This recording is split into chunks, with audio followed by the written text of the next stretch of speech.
말씀 로마서 8장 16절로 18절 말씀 한 절씩 교독하고요. 18절 같이 읽겠습니다. 성령이 친히 우리의 영과 더불어 우리가 하나님의 자녀인 것을 증언하시나니 자녀이면 또한 상속자 곧 하나님의 상속자요 그리스도와 함께하는 상속자니 우리가 그와 함께 영광을 받기 위하여 고난도 함께 받아야 할 것입니다. 18절 생각하건대 현재의 고난은 장차 우리에게 나타날 영광과 비교할 수 없도다. 아멘. 오늘은 고난과 영광이라는 두 단어에 좀 집중할 필요가 있겠습니다. 삶은 고난입니까? 그렇습니다. 삶은 고난이죠. 날마다 먹고 살기 위해서 아침 일찍 출근하거나 또 밤늦게 출근하거나 쿠팡 같은 경우에는 화장실 가는 것도 체크를 해요. 그래서 화장실 너무 자주 가면 잘립니다. 그리고 승진을 못하죠. 그 밤에 잠시 앉게 하는 것도 앉지도 못합니다. 삶은 고난입니까? 그렇습니다. 아주 심각한 고난이죠. 자식을 낳아서 키우는 것은 뭡니까? 고난입니다. 아기가 태어나는 순간, 아니 엄마는 뱃속에 있을 때부터 아이가 혹시나 손가락 하나라도 더 있거나 하나가 없으면 어떡하나. 그래서 사진 찍어보고 그렇게 감사하고 좋아합니다. 그 여러분, 고난이죠. 근심하고 생각하고 걱정하고 아이를 위해서 이렇게 더 벌어야 되죠. 더 노력해야 돼요. 더 넓은 평수로 가야 돼요. 또 상급학교에 진학하면 등록금 만들어야 돼요.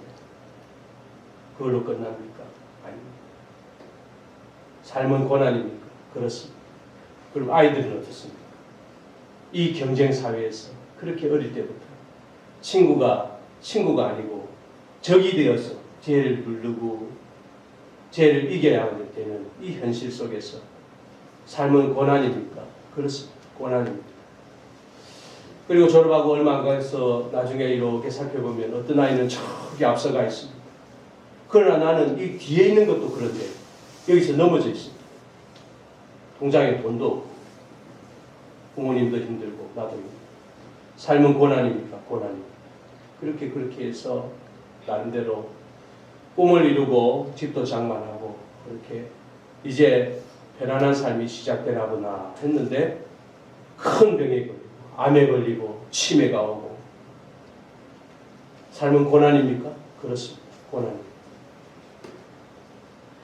다른 단어를 생각해 봅시다. 삶은 영광입니까? 그렇습니다. 아기가 다 태어날 때 산모는 10달간 그 불편하고 고통스럽고 힘들었던 그 어려움을 그 고난을 다 잊고 아이고 예뻐라 아이고 할아버지 할머니 삼촌 가족들이 다 와가지고 아이고 너무너무 예쁘다 누구 닮았네 뭐 어떠네 이러면서 삶은 영광입니까? 영광입니다. 삶은 기쁨입니까? 그렇죠. 뭐라고 이야기하는데 내가 볼 때는 그렇게 똑똑한 게 아닌데 막 얘가 뭔가하면 막 천재예요. 천재. 너무너무 행복하고 이 아이가 어디에도 줄 수 없는 기쁨을 주죠. 삶은 영광입니까? 그렇습니다. 삶은 영광이죠. 너무 큰 영광입니다. 삶은 행복입니까? 그렇죠. 여러분 새로 만들어진 레시피 가운데 여러분 새롭게 경험해 보세요. 네? 그 씹을 때의 행복감, 그 목구멍을 넘어갈 때의 즐거움. 네? 삶은 행복입니까? 행복입니다. 새로운 기기가 나왔을 때 남자들은 기계 좋아하거든요. 네?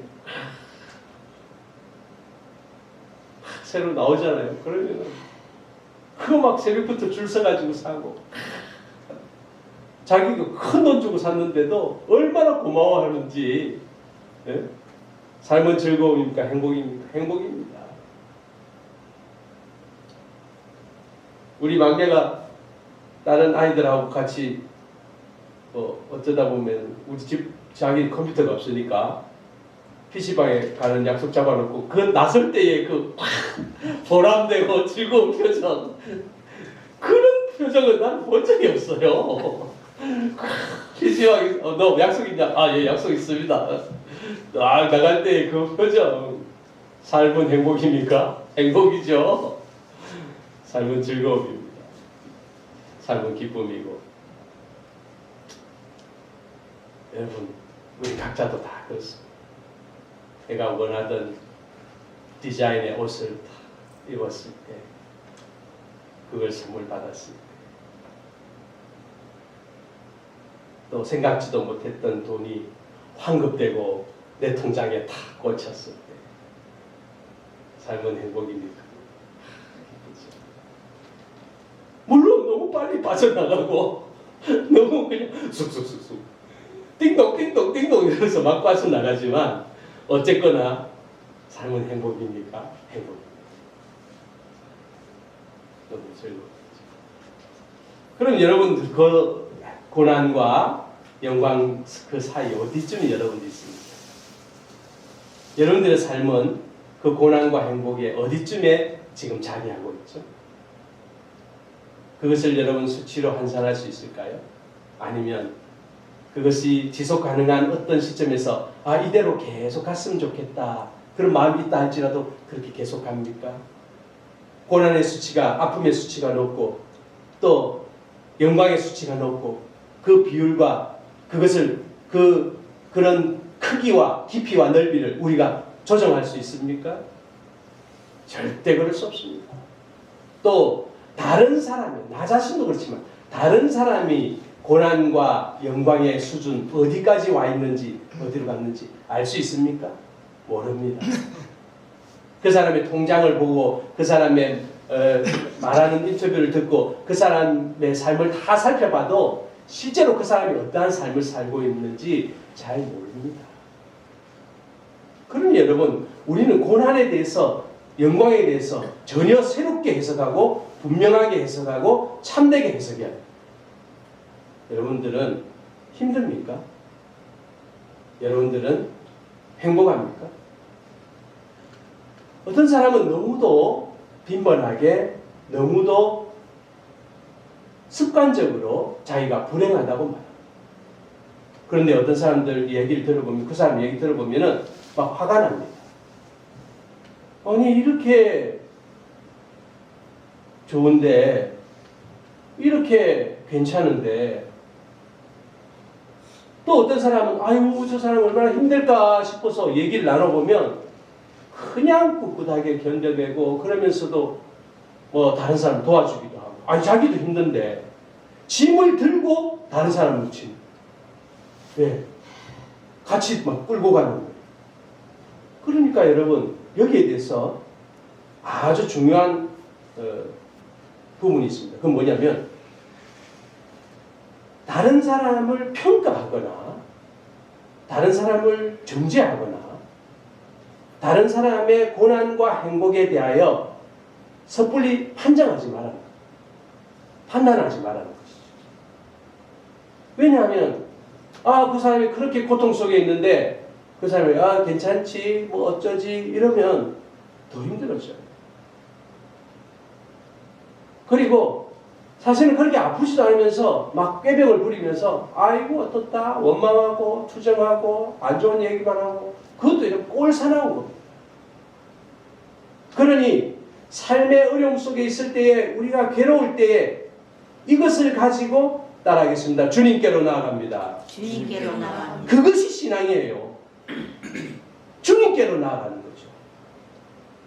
아프면 어디 가면 병원에 갑니다. 의사한테 갑니다. 괴롭고 힘들고 고통스러우면 하나님 앞에 나가는 겁니다.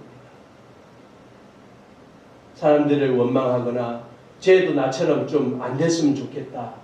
또 쟤도 내 아픔을 좀 같이 겪었으면 좋겠다. 그런 마음이 생긴다 할지라도 우리가 결정해야 되는 것은 그것을 끌어안고 주님께로 나가는 거예요. 그게 첫 번째. 네. 그리고 고난의 삶 가운데서 항상 영광을 염두에 두어야 합니다. 고난의 상황에서 그 영광을 함께 가지고 가야 됩니다. 근데 그 고난은 영광을 업었을 때의 가치가 있는 겁니다. 심지어는 그 고난이 아름다울 수 있는 것이죠. 그래서 이것이 그냥 고난으로 끝난다 그렇게 생각하면 우리의 고통과 우리의 어려움과 우리의 노력과 우리의 땀과 피와 그 헌신은 아무것도 아니게 되는 겁니다. 얼마나 많은 사람들이 그렇게 헌신하고도 스스로 무너집니까? 여러분 실제로 그렇지 않습니까? 그렇게 열심히 해서 여러분들이 이루었어요. 예? 이루었어요. 그러면 그 이룬 것을 나의 고난의 결과라고 생각할 수 있지만 나의 이 고난의 걸음 그 자체가 가치가 있다. 이루지 못한다 할지라. 여러분 그걸 언제 이루겠습니까? 이루어야만 영광을 거둔다고 생각하면 우리 중에 몇 사람만 영광을 가지고 있습니다. 겨우 몇 사람밖에 영광을 못 가집니다. 1, 2, 3등만 영광을 가지고 나머지는 영광이 없다면 4등 밑으로는 뭡니까? 그냥 다 들러립니다. 여러분 왜 우리가 그런 인생을 선택합니까? 왜? 왜 우리가 그런 스스로 자신의 가치를 떨어뜨리고 왜 그런 고통을 당하냐 이 말입니다. 그래서 성경은 우리에게 명백한 지혜를 제공하고 있습니다. 18절 말씀 함께 읽겠습니다. 시작. 생각하건대 현재의 고난은 장차 우리에게 나타날 영광과 비교할 수 없도다. 지금 우리가 이제 고난 속에 있는 거예요. 이 고난이 영광과 가치가 아닙니다. 그러려면 내가 겪고 있는 이 어려움이 하나님과 함께하고 있으며 하나님과 관련되어 있으며 또한 이것이 헛되지 않는 일이라는 것을 우리가 명백히 생각해야 합니다. 그러면 그렇게 생각하는 사람들에게 나타나는 증상이 있습니다. 원망과 불평이 없고 감사와 찬양이 있습니다. 아프다 할지라도 힘들다 할지라도 때로는 고통스럽다 할지라도 이것이 가치가 있는 겁니다. 거기서 아주 불안한 상태에서 평안을 얻고 아주 가난한 상태에서 풍요로움을 누리며 아주 병든 상태에서 건강한 삶을 누리게 됩니다. 도대체 이게 어떤 것일까요? 저와 여러분들이 이것을 찾아가는 것이 바로 인생의 과정이 아닐까 그렇게 생각합니다. 그러니 여러분들의 고난을 가치 있는 영광으로 전환하십시오. 그것과 그것이 다르지 않다고 생각하십시오.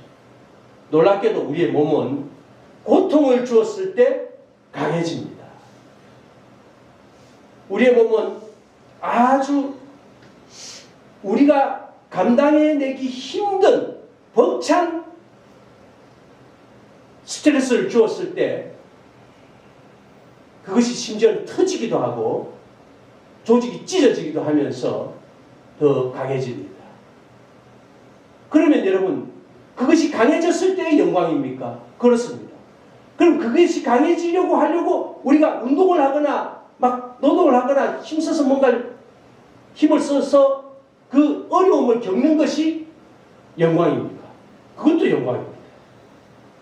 그러니 우리의 삶이 나아갈 때에 공부하는 것을 영광으로 알고 일하는 것을 영광으로 알고 궁핍하고 쪼들리는 것도 영광으로 알고 또 기쁘고 즐거운 시간을 갖는 것도 영광으로 알아서 심지어 좋아하는 것을 먹지 못하는 지금의 상태를 영광으로 알고 좋아하는 것을 하지 못하는 좋아하는 사람을 만나지 못하는 지금의 이 순간을 영광으로 알아서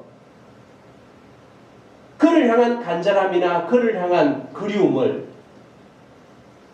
시로 쓰고 동화를 하고 그림을 그리고 또 생각을 하고 묵상을 하면서 나의 삶의 어려움의 가치를 아름답게 승화시키는 것입니다. 여러분, 이것은 어려운 일이 아닙니다. 제가 여러분 한 가지 말씀드릴게요. 저는 2008년에 하안동에서 교회를 세웠습니다. 그때에 교회를 세우고 얼마 지나지 않아서 한 자매와 상담을 한 적이 있습니다. 그 자매는 저기 성락교회라고 있습니다. 성락 로타리인데 지금 그 목사님은 이제 돌아가셨는데 그 교회의 특징이 뭐냐면 그 교회는 귀신론을 가르칩니다. 간단하게 말씀드릴게요. 좋은 교리가 아니고 잘못된 교리이기 때문에 깊이 있게 연구할 필요는 없습니다. 이 세상의 모든 일어나는 일들은 대부분 귀신이 하는 짓이다.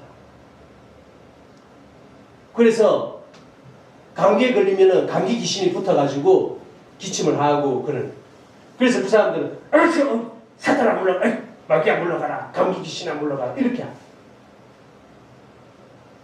또 무슨 병이 생기면은 그게 막 큰 병은 큰 귀신이 오고 그런 식으로 다 생각합니다.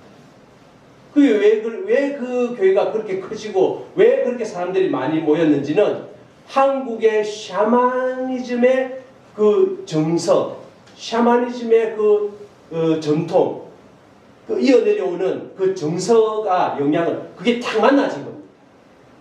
한국은 항상 귀신과 관련된 걸 산과 접목을 많이 시켰습니다. 그래서 기독교 신앙도 귀신하고 접목시킨 사람이 바로 이 김기동 목사라는 사람이에요. 얼마 전에 돌아가셨는데. 그러니까 아프면은 귀신이 붙은 거예요. 근데 여러분, 젊을 때 잘 걸린 암 가운데 하나가 이 유방암입니다. 그 자매님이 유방암이 걸렸어요. 그래가지고 어떻게 해요? 유방암이 걸렸으니까 어떻게 해야 됩니까? 귀신을 쫓아내야 될 거 아니에요. 매일같이 귀신을 쫓아내는 겁니다.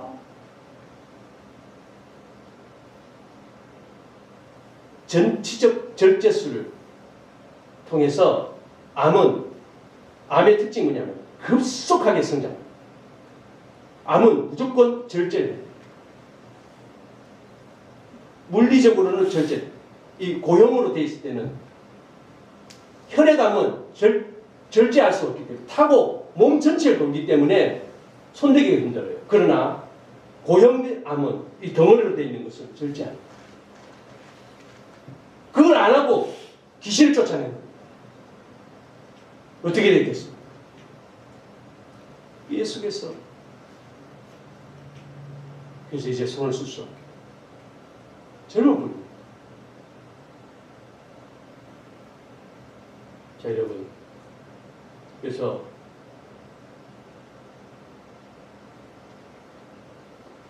이제 이 교리는 여러분 잘 들으세요. 이 교리는 그녀로 하여금 그녀의 영혼까지도 파괴하게 됩니다. 얼마나 사악한 교리인지.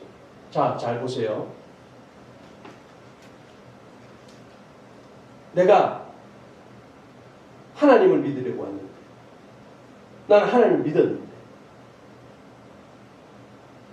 마귀가 나에게 와서 암을 줬어. 그런데 하나님께 마귀를 쫓아내달라고 기도를 했는데 내 암은 더 커지고 이미 죽음에 이르게 되었어. 그러면 이 하나님의 딸은 어떤 생각을 하겠습니까? 하나님이 날 버리셨나? 하나님이 안 계신가? 하나님은 내가 마귀가 나를 이렇게 장악할 때까지 하나님은 도대체 무엇을 하셨는가?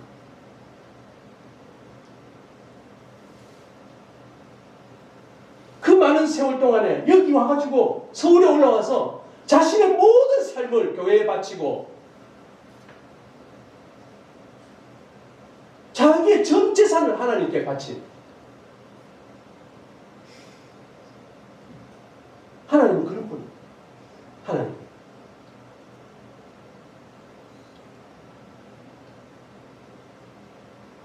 우리의 삶의 고난은 그 고난 그 자체가 하나님이 우리를 사랑하시거나 하나님이 우리를 싫어하시는 증거가 아니다 그 말입니다. 고난은 우리 모두에게 있는. 왜요? 우리 모든 사람들이 하나님을 떠나 이 세상이 망가지고 에덴에서 쫓겨났습니다. 여기 에덴이 아니잖아요. 이제 일할 수밖에 없고 병들 수밖에 없고 늙을 수밖에 없고 고통당할 수밖에 없고 열심히 살아도 제대로 살지 못하는 경우도 있고 이런 다 망가져 버렸어요. 그러니 우리의 삶의 걸음은 우리의 삶의 고난은 하나님이 우리에게 주신 것이 아니라 이 삶의 걸음 그 자체가 이 세상의 삶이다. 그래서 하나님께서 우리에게 고난을 허락하실 때에 하나님 이것을 저에게서 분리시켜 주세요. 하나님 여기에서 내가 일어날 수 있도록 도와주세요. 이렇게 기도하는 것입니다. 그리고 그것은 하나님이 나를 사랑하시거나 미워하는 증거가 아니라 이것은 우리가 가야 되는 길 같은 겁니다. 그 길에서 우리가 좋은 꽃길을 만날 수도 있고 아주 깊은 골짜기를 만날 수도 있습니다. 거기서 주님을 노래하는 것이죠. 그리고 감사하는 것입니다. 그래서 여러분 우리가 꼭 기억해야 될 것이 있습니다. 16절 성령이 친히 우리의 영과 더불어 우리가 하나님의 자녀인 것을 증언하시나니. 너무 힘들고 다른 사람에게는 이 정도의 고통이 없을 텐데 왜 나한테 이렇게 주셨느냐. 내가 하나님과 좀 먼 사이인가? 하나님 날 별로 안 좋아하시나? 그렇게 생각하지 마십시오. 성령이 친히 우리의 영과 더불어 우리가 하나님의 자녀인 것을 증언하시나니. 너는 하나님의 자녀야. 아니 내가 이렇게 힘든데도요. 그래. 그럼 어떻게 하라는 겁니까? 좀 같이 기다려보자. 같이 가보자. 어쩌면 너무 안 해주시는 것 같고 너무 기도를 안 들어주시는 것 같고 또 날마다 내 믿음은 떨어지는 것 같고 세상 사람들이 볼 때도 내가 하나님과 동행해서 내가 교회 열심히 다녀서 나아진 것이 없는 것처럼 보이는 그 순간에도 네가 하나님의 자녀인 것을 생각해라. 증언한다는 말이 뭐냐면 확증한다는 겁니다. 네. 17절 자녀이면 또한 상속자 곧 하나님의 상속자여 그리스도와 함께한 상속자니 우리가 그와 함께 영광을 받기 위하여 고난도 함께 받아야 할 것이니라. 우리가 받는 영광은 무엇입니까? 우리가 받고 있는 영광은 무엇입니까? 우리는 지금 어떤 상태입니까? 하나님의 자녀입니다. 여러분들이 좀 아파도요? 네, 그렇습니다. 여러분들이 사람들로부터 인정받지 못하거나 또 여러분들의 계획이 틀어져서 엉망이 되어서 다른 사람들이 내 삶을 몰랐으면 좋겠다. 다른 사람들이 나를 몰랐으면 좋겠다. 나의 실패와 내가 넘어진 것, 내가 이렇게 병든 것, 내가 죽어가는 것, 내가 이렇게 괴롭고 힘든 것, 내가 이렇게 수치스러운 골짜기에 빠진 것을 몰랐으면 좋겠다. 그 순간에도 하나님의 영광이 우리와 함께 한다는 사실을 여러분 꼭 기억하십시오. 하나님이 함께 하신다는 사실을 꼭 기억하십시오. 여러분, 다른 사람들은 나에게 어떻게 할 수 없어요. 다른 사람들이 나한테 뭐라고 수근거려도 그거 여러분 아무것도 아닙니다. 예, 어떻게 할 수 없어요. 그러나 우리가 든든하고 우리가 내면으로 그냥 뒤에서 그냥 든든하게 바치는 게 뭐냐? 하나님이 우리와 함께 계시다는 거예요. 세상 사람들은 이해할 수 없겠죠. 하나님 함께 계시는 게 무슨 의미가 있느냐. 돈이 함께 있으면 좋지. 하나님이 함께 있는 게 무슨 대수냐. 지금 여기서 잘 살아야 되지. 예? 개똥밭에 굴러도 이생이 낫지. 그게 무슨 말이냐면 죽는 것보다 개똥밭에 굴러도 여기가 낫다. 그 사람들은 내세에 대한 하나님의 나라에 대한 천국에 대한 소망이 없기 때문에 충분히 그럴 수 있죠. 그러나 우리는 이 땅 가운데서도 하나님의 인도하심과 섭리를 경험할 것이고 우리 이 땅 가운데의 삶이 끝나고 영광스러운 어떻게 말로 표현할 수 없는 영광스러움 안으로 들어갈 것이기 때문에 염려 없이 우리의 신앙을 지속 가능하게 하는 것입니다. 말씀을 맺겠습니다. 18절 생각하건대 현재의 고난은 장차 우리에게 나타날 영광과 비교할 수 없도다. 그러니 여러분 열심히 어제와 그제와 지금까지 해 오셨던 대로 앞으로 계속 나아가십시오. 그리고 그렇게 바쁘게 살아오셨다면 오케이, 계속해서 바쁘게 살아가십시오. 어떻게 해요? 하나님과 함께. 그리고 때때로 넘어지고 다쳤다면 그럴 수 있습니다. 그러나 다시 털고 일어나십시오. 언제 그랬냐는 듯이 그렇게 하십시오. 주님과 함께. 왜냐하면 이 모든 일들은 우리에게 나타날 영광과 비교할 수 없기 때문에. 그래서 별거 아니다. 왜 별거 아니겠어요? 별거지. 별거 아닌 게 아니죠. 별거죠. 너무너무 정말 미안해요. 너무너무 힘든 삶을 보면 너무 미안해요. 그게 어떤 건지 우리가 알잖아요. 그렇게 아파봤잖아요. 그러나 별거 아니라고 생각하십시오. 자기 스스로. 그리고 일어나십시오. 왜? 우리에게 영광이 있기 때문에. 여러분 모두에게 영광이 있게 되기를 축원합니다.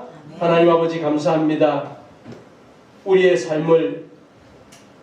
삶의 걸음에, 우리의 삶의 순간에 항상 하나님을 부르고 하나님과 함께하며 하나님 앞에 나가는 저희들 되게 하여 주시옵소서. 하나님 힘들고 지칠 때에 우리에게 나타날 영광을 바라보고 다시 일어날 수 있도록 도와주십시오. 주님 원하고 기도합니다. 또 일어나고 또 일어나서 하나님께 인정받고 또한 이 땅 가운데서도 하나님 영광 크게 드러내는 저희들 삶이 되게 하여 주시옵소서. 예수님의 이름으로 기도하옵나이다. 아멘.